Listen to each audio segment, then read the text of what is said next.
আপনারা দেখছেন আমাদের গোবিন্দপুর রেলগেট, যেটা গণ্ডসুবর্ণ গোবিন্দপুর রেলগেট।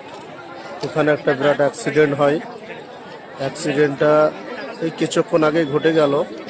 একটা রয়্যাল একাডেমির একটা গাড়ি ট্রেনে ধাক্কা মেরেছে। গেটম্যানের একটু মিস্টেকের কারণে এই ঘটনা ঘটেছে। 5 জন ছেলে সঙ্গে সঙ্গে নিহত এবং বাকি হয়তো কিছু ছেলে বেঁচে আছে, যারা এখন হসপিটালে আছে। এটা হচ্ছে গোবিন্দপুর রেলগেট।